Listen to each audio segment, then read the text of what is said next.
It is time for our main event of the evening, UFC 247, our 5-minute main event prediction. Matt, let us just start off by saying that last weekend did not go great for old Fight Night picks. Wow. I went 12 for 22. You went 15 for 22. That's still not good by Fight Night pick standards. So we're going to start out by saying, A, Matt won the trophy, but B, I'm coming for the trophy this week. We're coming in hot. For our main event, you have Jon Jones looking to make yet another title defense at 205 pounds, taking on Dominick Reyes. And this is a guy that a lot of people have been calling on a title shot for Dominick Reyes. They were saying it after he beat Volkan Oezdemir. Then all of a sudden he had to fight Chris Weidman. And beat Volkan Oezdemir. He fought Chris Weidman, and that was something that a lot of people were disappointed in. But nonetheless, he gets this title shot. He dresses up like Tony Montana in the press conference. He gets a little cringy. He gets the shot here in Houston. Matt, what do you think of the matchmaking here?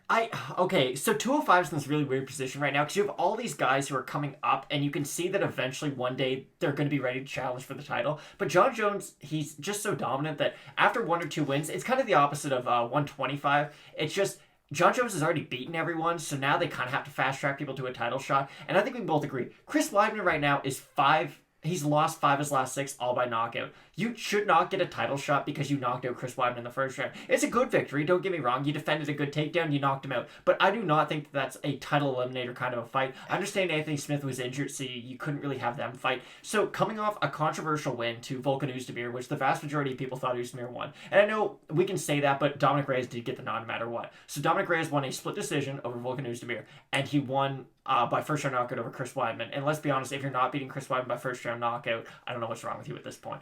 So Jon Jones, I know he's looked human in his last couple fights, but even that isn't going to be enough for Dominick Reyes to beat him, I don't think. Wow. Dominick has good wrestling, good boxing, but he doesn't really throw kicks. He doesn't have amazing cardio, and he doesn't really have one-punch knockout power that is enough that... He doesn't hit hard enough where I'm like, oh, that's a threat for Jon Jones. When Thiago Santos fought Jon Jones, the whole first round, you're like, oh my goodness, like, Thiago just needs one.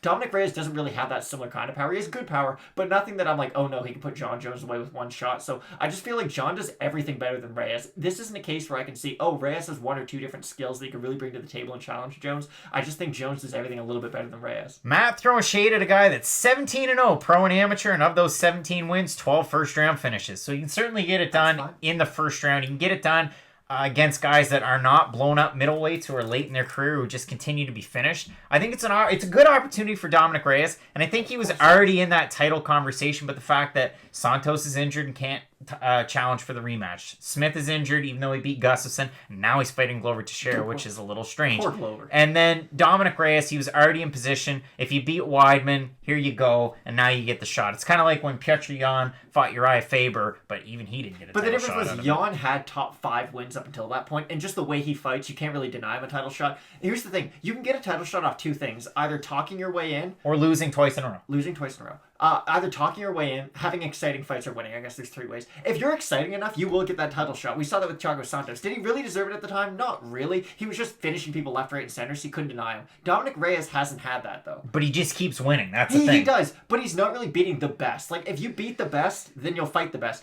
Chris Weidman's not the best. Neither's Jeremy Kimball or Volkan Oezdemir as of right now. Like, he's getting good wins, but he's not getting wins that justify a title shot against the greatest fighter of all time. Let us know in the comments what you think of Matt's hot takes. But Matt, in terms of this fight, Jon Jones, a minus 460 favorite, Dominick Reyes plus 350. If we look over on Tapology, at 750 votes, 84% going with Jon Jones, of them 53% saying decision, with a few people saying maybe it's submission, maybe it's knockout. Matt, in terms of this fight, we know there are a lot of things that Dominick Reyes does well. He hits hard for sure. If he can get somebody down to the ground, he can more than likely get a finish. But that's going to be really tough against Jon Jones, who is arguably, and again, not that it's a hot take, but it is arguable, he's the greatest fighter of all time. Yeah, this is a guy that hasn't lost in over 10 years, and even that, the 12-6 elbow against Matt Hamill. Matt, how do you see this fight going? Who's going to win, and what does it set up next? For the record, I still think George St. Pierre is the best ever. Jon Jones is going to win this fight, probably however he wants to. I'm not trying to throw shade Dominick Cruz. I just really do think that highly of Jon Jones. Dominick Reyes, sorry. I just think that highly of Jon Jones. Especially, he beat Daniel Cormier twice. And you can say whatever you want about drug test failures and whatnot, but if you have the skill level, no matter what you're on, to beat Daniel Cormier, you're going to be able to handle Dominick Reyes, because Reyes doesn't do anything better than anyone we've seen Jon Jones fight. He can't strike better than Santos. He's not as well-rounded as a guy like Anthony Smith. He doesn't have the wrestling like a guy of Daniel Cormier. Dominick Reyes does a lot of things well, but he doesn't do anything great, and Jon Jones is just great as a fighter, so I feel like Jones is going to win. It's probably going to be a decision. I feel like Jones has sort of regressed a little bit as of late, and he is going to... Here's my hot take. If you want a hot take, Jon Jones will lose in the next 2 years. I do think that, but I don't think it's going to be next Saturday. I think it's going to be a heavyweight if he does. I do too. Now, Matt, in terms of this fight, I think Jon Jones still has more tools in his tool belt than Dominick Reyes. He has more ways to win. He can strike better at range. He can push him up against the cage, even though you normally get a lot of forward pressure from Dominick Reyes. Maybe not as good off the back foot, and we don't see it as much, but we did see it in that Volkan Oezdemir fight. It didn't turn out. So I really do think that Jon Jones is going to be able to retain his belt. I think the odds make sense. I agree with people on Tapology, but Matt, I can see it. Maybe in a couple of years, yes, there will be a loss. I think it's going to be at heavyweight. I think it's going to be against Francis Ngannou. But Matt, what it sets up next, maybe Jon Jones fights...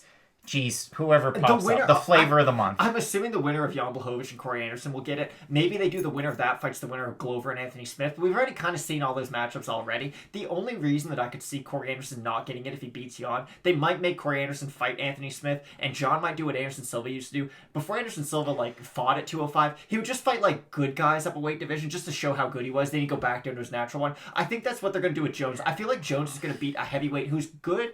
Just stop. I feel like Jones is going to beat a heavyweight who's good but not great, just to show that, the extra weight doesn't affect him. Then he'll move back down. He'll defend 205 maybe one more time, and then he'll go up and actually become a heavyweight. I feel like we're going to get something weird like that.